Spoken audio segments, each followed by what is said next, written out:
வந்த உடனே டேப்லெட் போடுறீங்களா? அது நார்மல் ஹெட்டேக்கா இல்லை மைக்ரேனான்னு தெரிஞ்சுட்டு அதுக்கப்புறமா டேப்லெட் போடுங்க.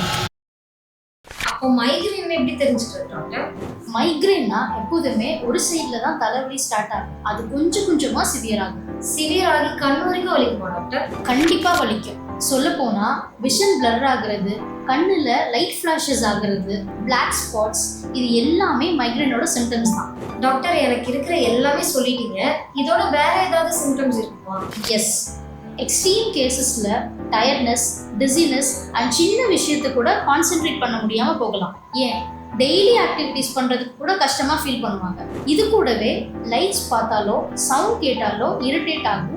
சம்டைம்ஸ் நாசியா அண்ட் வாமிட்டிங் கூட வரும்.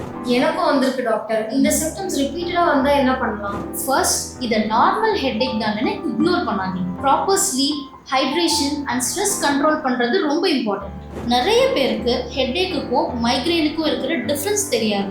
நான் சொன்ன இந்த சிம்டம்ஸ் எல்லாம் இருந்ததுன்னா உடனே உங்கள் டாக்டரை கன்சல்ட் பண்ண மறக்காதீங்க.